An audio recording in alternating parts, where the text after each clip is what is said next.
Um, I'd like to welcome you all for coming.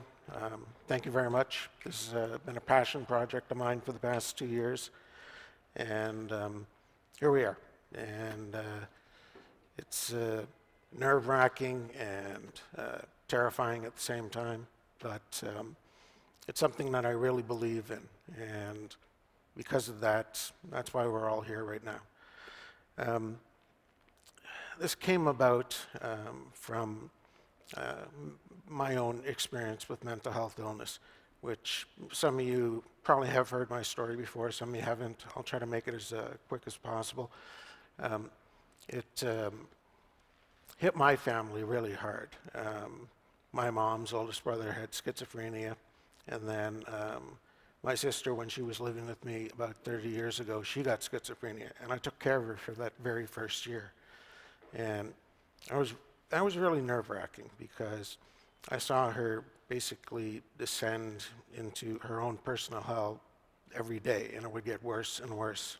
And I'd be begging my parents to come down and take her, take her back home and take care of her. But as she was told by the voices, don't mention us. Whenever you're talking to the doctor, don't say we're around or anything like that. So, anyways, so my sister, myself with bipolar type 2, although there was no such thing as that back in the late 90s. So it was just either depression or anxiety or flipping back and forth. And then it turned into something called rapid mood cycling. But then around 2008, they came up with a name for it, and that's bipolar type 2. And easy way to describe bipolar type 2 is a normal person will, throughout the day, have some ups and downs.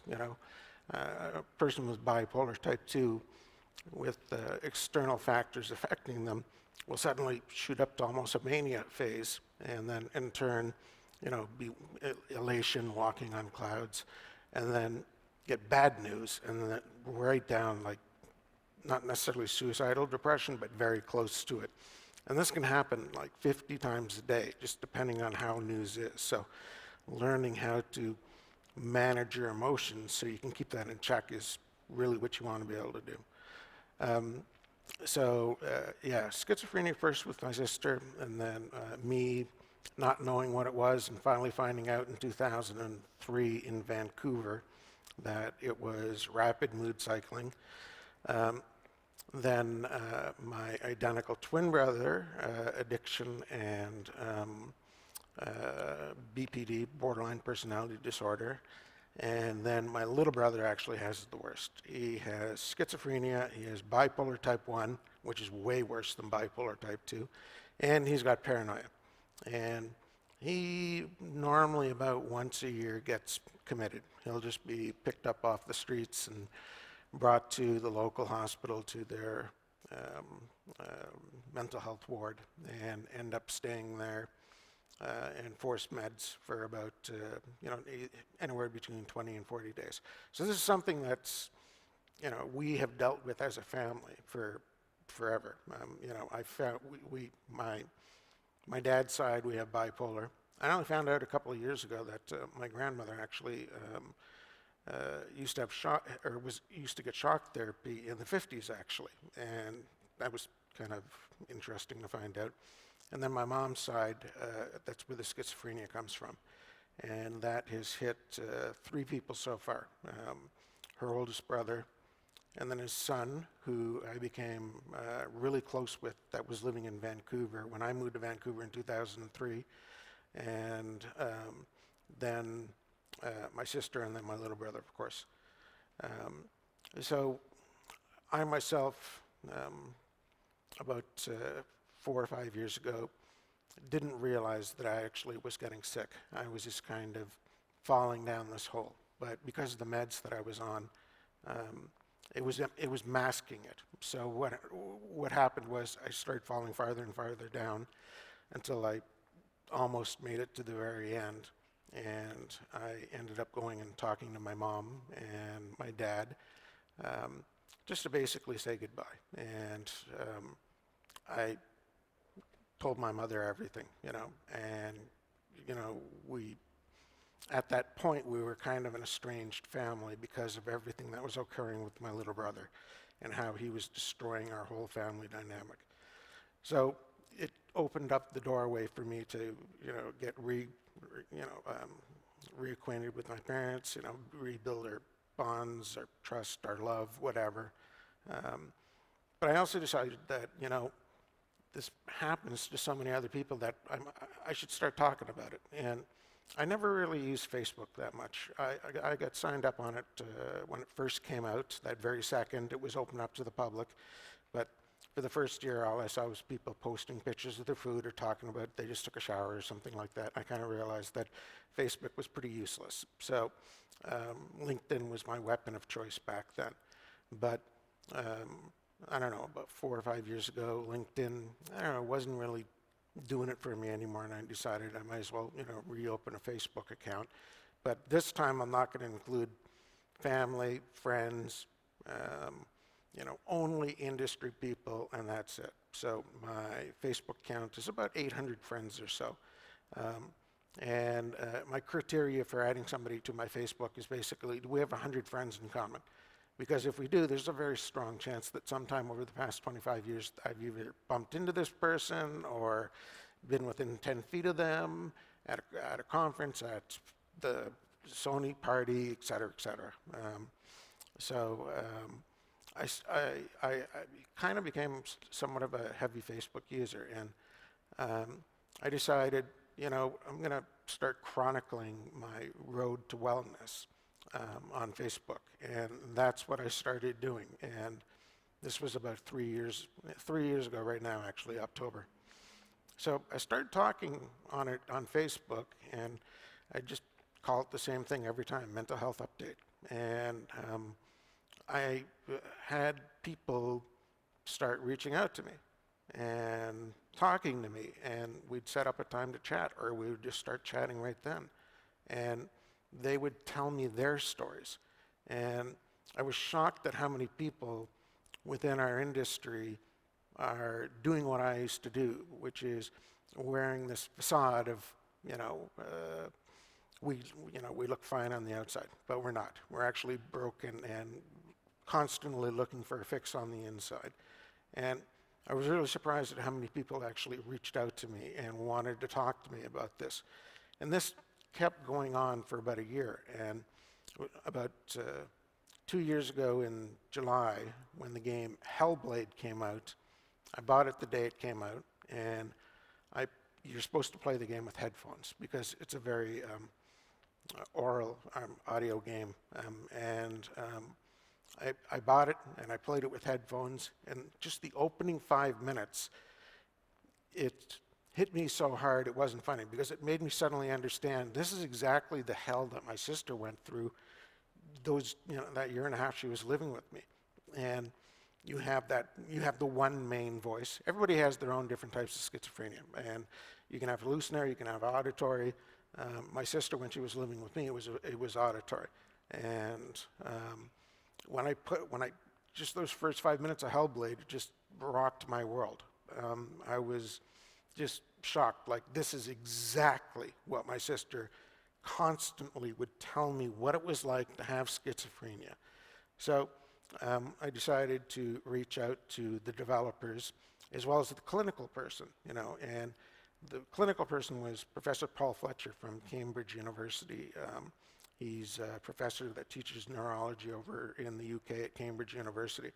And I reached out to him, and he got back to me right away. And I kind of gave him my whole story, first of all, in email, and he thanked me, and he said, that's great, let's keep in touch. And I said, you know what, I think there might be an opportunity to actually, have some sort of event where we're going to be able to talk about this and talk about the different aspects of it. And he was like, count me in.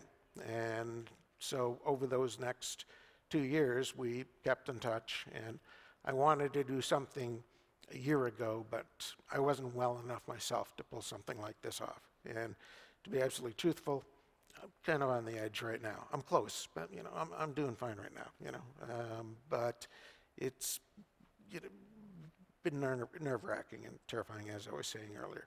So, so Hellblade came out and kind of changed everything as far as I'm concerned, because it really did show off accurately, mental health representation, like just so accurately. And my sister still has schizophrenia, and she'll always have schizophrenia.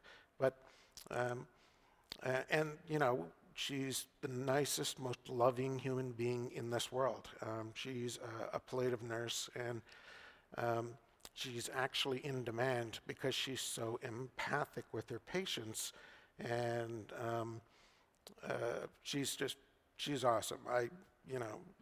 It took 10 years for her to get to where she is right now, and she's only 85% to where she used to be, but she still sees people and she still hears them, and they're there all the time. But you get used to it, that's just the way it is. We'll be having family dinner, and she'll cock her head and look over here and nod listening to somebody, and that's fine. And the conversation, when I have that conversation with professionals like my psychiatrist and others, typically I say, how do we know that we're actually the normal ones?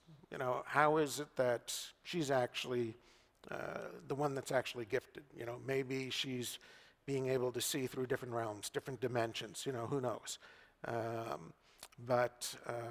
Yeah, so back to Hellblade, started talking with Paul, and then, started talking with the industry. And I guess it was about a year and a half ago, I posted on Facebook, I said, do you think we need to have some sort of dedicated, small conference, specifically for mental health? Because we're in a very demanding, creative industry. And, as the saying goes, it's a fine line between genius and madness. And as the time went on over that year and a half, as I kept talking about this and started planning this out, things coincidentally started occurring that just kind of justified this idea that I had, such as, the BioWare article, from, I guess it was probably like 4 months ago or 5 months ago now. Reading that, and then not only that, my eye doctor, who I've had for 40 years, his son actually works at BioWare Edmonton, and when I saw my eye doctor, I don't know, within the last 3 or 4 months, I talked to him about that, and he goes, yeah, my son has actually had to take off 3 or 4 weeks just because the strain was getting to him. It was just affecting everybody out there. And then there was a little write-up that came out in regards to Epic Games also. So it couldn't have, all horrible, tragic stories, but couldn't have come out at a better time, especially considering what we're here doing right now. So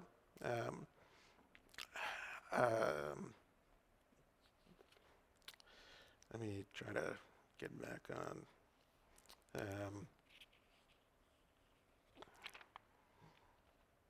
All right, fine. Sorry.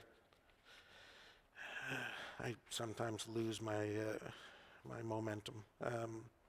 So anyways, I started talking, as I said, on Facebook. Lots of people started reaching out to me, and then I guess it was, and a lot of these people that started reaching out to me, I was typically the first person that they were actually reaching out to. And that was something that I found also very interesting, is that they hadn't told anybody else. Some of these people hadn't told their wives or their significant others. Some of these people hadn't told their children about it. Some of these people, nobody knows about it in the least bit at all. But they were coming and talking to me about it, and that was a really, really good start. So I started dealing with this location back at the December, January last year, and started looking at dates, and the original dates we had were October 1st and 2nd, and I guess it was only about 2 or 3 months ago is that we realized that October 10th is World Mental Health Day, which I never knew.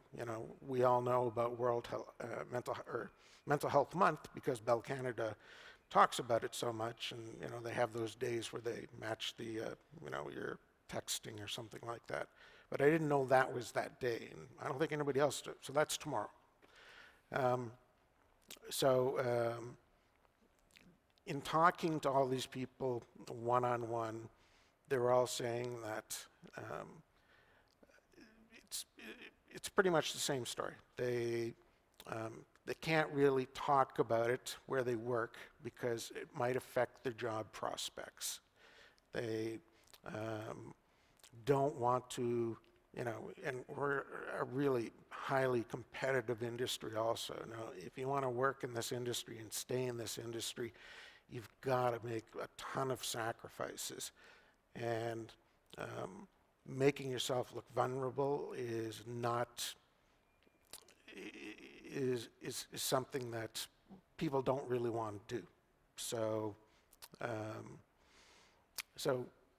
we decided on the dates, and then I started reaching out to people. And what I noticed about 3 weeks ago, 4 weeks ago or so, is that I was getting people for panels and stuff like that, but I wasn't getting anybody. I wasn't getting any males. I was females for most of the panels, and that kind of bothered me because it doesn't really bother me to be up here and talking about my story or putting my story on a podcast. I had a really great one with Mike Wilson that you can find on the TIGS website. But it shocked me that none of these people that I've been talking to, made it here. And the reason why is because they would look like a sore thumb sticking out, and chances are people would potentially talk, and in turn their secret actually might come out. And I want to be able to fix that. And that's probably one of the main reasons for being here, is that we can, better accept ourselves and in turn have better support for ourselves also.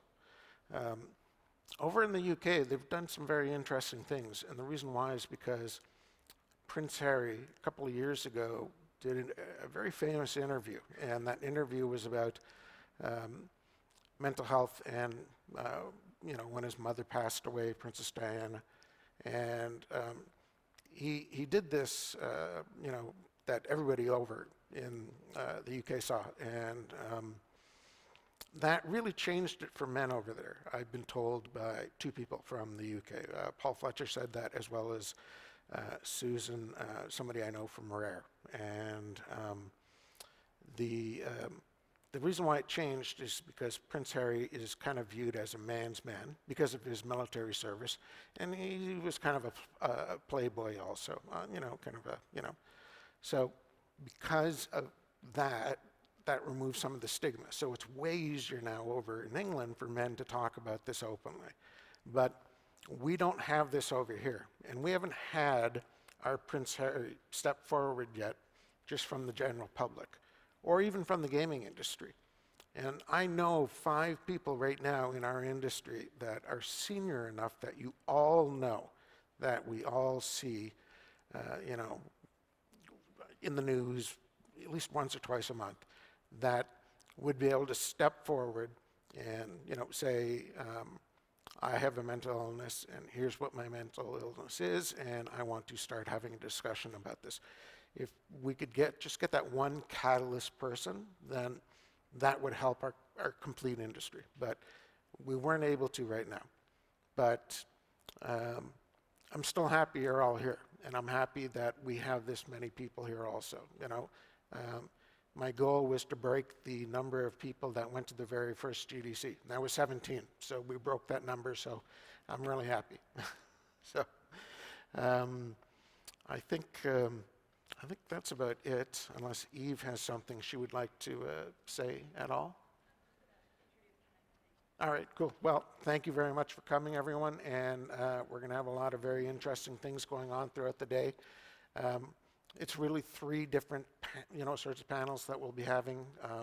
which is about games, mental health or mental health representation in games, and then mental health in the workplace, and then mental health, for the community and